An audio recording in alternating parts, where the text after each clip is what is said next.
வாணலில 2 spoon நெய் விட்டுக்கோங்க. அதில வந்துட்டு முந்திரி வந்து நல்லா பொன்னிறமாக வறுத்து எடுத்துக்கலாம். அதிலேயே வந்து திராட்சை சேர்த்துக்கிட்டு, அதுவும் நல்லா கோல்டன் ப்ரவுனாக வறுத்து எடுத்துக்கலாங்க.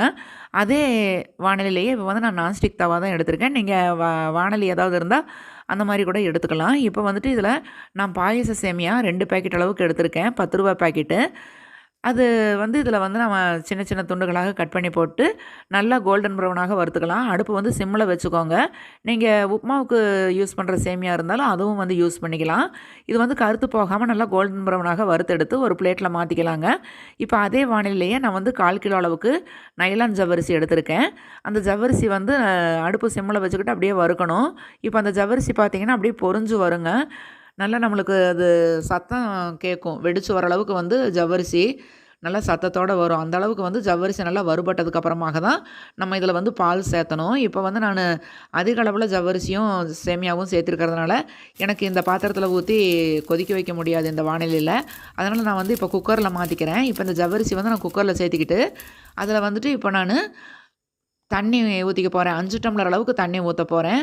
இப்போ நான் 2 பாக்கெட் அளவுக்கு சேமியாவும், 1/4 கிலோ ஜவ்வரிசியும் எடுத்திருக்கேன். அதுக்கு வந்து ஒரு 5 டம்ளர் தண்ணி ஊத்தியிருக்கேன். அந்த தண்ணியில வந்து ஜவ்வரிசி நல்லா கொதிச்சு வெந்து வரட்டுங்க. அதுக்கப்புறமாக வந்துட்டு நம்ம பால் சேர்த்திக்கலாம். இப்போ 1/2 லிட்டர் அளவுக்கு நான் பால் சேர்த்துறேன். இப்போ இந்த பால் நல்லா கொதி வந்த உடனேவே நம்ம வறுத்து வச்சிருக்கக்கூடிய அந்த சேமியா வந்து இதில் சேர்த்திக்கோங்க. சேமியா சேர்த்துனதுக்கப்புறமா ரொம்ப நேரம் வந்து உங்களுக்கு கொதிக்க வேண்டியதில்லை. ஏற்கனவே சேமியா வந்து நல்லா வறுத்து வச்சுருக்கோம். அதனால் ஒரு கொதி வந்தால் போதுங்க. இப்போ நீங்கள் எக்ஸ்ட்ரா நெய்யெல்லாம் எதுவும் ஊற்றாதீங்க. ஏற்கனவே நம்ம 2 ஸ்பூன் நெய் தான் ஊற்றிருக்கோம். அதுக்கு மேலே நெய் ஊற்றுனீங்கன்னா பால் வந்து திரிஞ்சு போயிடும் பாயசத்தில். அதனால் அதிகமாக நெய் ஊற்றிடாதீங்க. இப்போ வந்துட்டு சேமியா ஜவ்வரிசி கூட சேர்ந்து ஒரு கொதி வந்த உடனேவே அடுப்பு ஆஃப் பண்ணிவிட்டு ஏலக்காய் தூள் சேர்த்துக்கிட்டு 3/4 கிலோ அளவுக்கு சர்க்கரை நான் சேர்த்த போகிறேன். அதுவும் சேர்த்துக்கிட்டு முந்திரி திராட்சை ஏற்கனவே வறுத்து வச்சுருக்கோம். அதையெல்லாம் சேர்த்து ஒரு கலக்கி விட்டுருங்க. இப்போ ஒரு 10 நிமிஷம் கழிச்சா போதும் இந்த பாயசம் வந்து நல்லா கெட்டியாயிரும். அதுக்கப்புறமாக 1/2 லிட்டர் பால் வந்து நான் எடுத்து வச்சுருக்கேன் தனியாக. அந்த பாலும் வந்து இதில் சேர்த்திருவேன். இப்போ கணக்குக்கு பார்த்தீங்கன்னா நான் இதுக்குள்ள 1 லிட்டர் பால், 1/2 லிட்டர் தண்ணி சேர்த்திருக்கேன். நீங்கள் எப்போ வந்து சேமியா எடுத்தாலும், ஜவ்வரிசி எடுத்தாலும் அதில் வந்து 2 மடங்கு பால், 1 மடங்கு தண்ணி அந்த அளவுக்கு கணக்கு வச்சுக்கோங்க.